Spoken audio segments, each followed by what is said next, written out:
Have you ever wondered why these wedge-shaped wear patterns form on the necks of teeth? These wear patterns that give us a lot of sensitivity, that don't let you drink cold water, hot water, sweet things. In this video, I'm going to tell you why they form, how to treat them, and I'll give you a heads up right now. It has nothing to do with brushing your teeth. Let's take a look. It's a very common mistake to think that poor brushing technique or very aggressive brushing will cause these types of wedges, wear patterns called abfractions. The reality is very different, and knowing what causes it will also help us treat it. If I give you a wrong diagnosis and tell you it's the brushing, I'm not correcting the problem. And besides, I'm causing other types of problems, such as, for example, patients stopping brushing out of fear that these types of lesions will continue to occur. What do patients do? They brush more slowly or don't brush at all out of fear that this will continue, and then they develop gingivitis, gingival recession, meaning the gums recede, and new problems form due to a wrong diagnosis. Why is it a mistake to think that the tooth causes you these types of lesions? Imagine, if it really were the toothbrush, all the teeth would have these lesions, not just one or two, as usually happens. Second, if we really had a terrible dental brushing technique, there would be a lot of gum inflammation, it would bleed, and it would be another type of pathology, but it would be very painful. We wouldn't be able to endure it. And number 3, first, the toothbrush would be completely destroyed before we could do any damage to the tooth. Now let's see what truly causes this problem and how to cure it. This is called abfraction,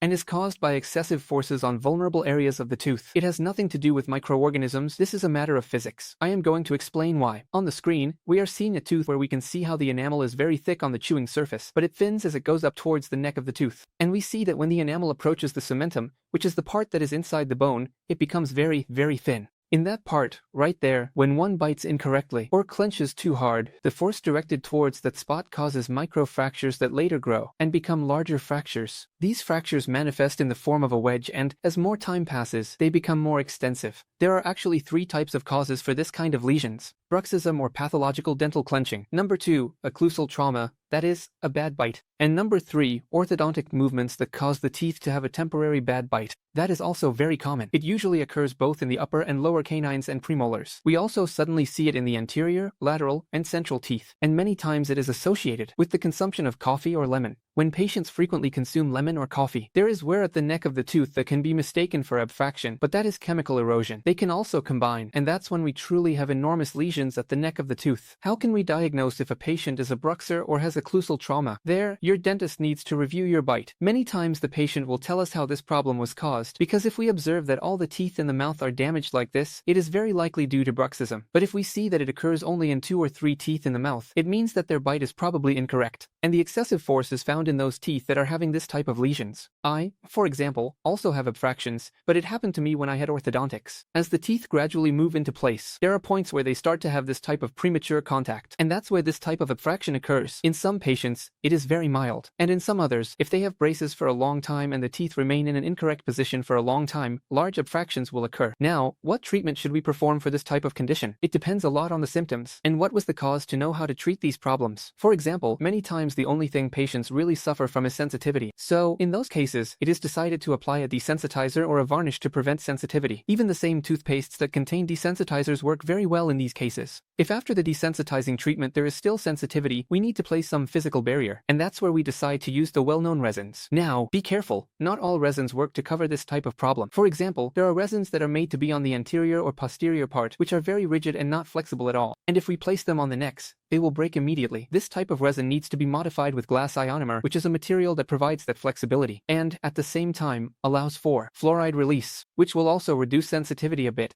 One of the most important aspects of placing resins on dental necks is that it is done with the correct technique. A retraction cord must be placed, which is what pushes the gum so that the gum is perfectly sealed to the tooth. It is very common for resins to be placed on the necks and left slightly separated, meaning they don't seal well, and a lot of bacteria seep in, worsening the problem. Cavities form inside, so now we have an abfraction problem, plus cavities. Therefore, the technique must be impeccable and they must leave it very well sealed. If you can feel where the joint is with your fingernail, the work is bad and needs to be changed. When the fraction is too large, sometimes we have to place crowns. Now, there's something I want to make very, very clear to you here. If I place the best resin for you, with the best technique, the best material, but I don't give you a guard, for example, to sleep with, or I don't correct your bite, you will keep breaking it and you will surely come back in a few months or even less with the resin completely detached. And if we place another one, it will be the same story. We have to address the problem that caused all of this in the first place, and that's why there needs to be a very thorough examination of your bite. If your problem is bruxism, meaning you're clenching your teeth, you need to undergo a guard treatment. Remember that the guards should not be soft, they need to be firm. If they give you a soft guard, The only thing it will cause is more tension in your bite because you'll be clenching it all night. It has to be a firm guard, but I'll talk about that in another video. And if your problem isn't bruxism, but rather an occlusal trauma or a bad bite, they need to correct your bite. How? Well, probably with orthodontics. The teeth need to fit together perfectly well, and there has to be synchronization, harmony in the mouth so that these types of problems don't occur. So if you notice that you have this issue of abrasion, I encourage you to visit your dentist so they can either correct your bite or provide you with a guard. To prevent this bruxism, since this problem cannot be corrected, only stopped, and prevent it from progressing further. And I also encourage you to share this information because many people still believe that this problem is caused by brushing. So, they stop brushing. Their gums bleed, they develop gingivitis, have more cavities, and on top of that, they are not addressing the problem that is actually causing this. Then they end up with cavities combined with abfractions. A terrible combination. If you liked this video, subscribe to the channel. There are many more videos like these coming that can greatly benefit your health, and besides, it's free. See you in the next video and take care.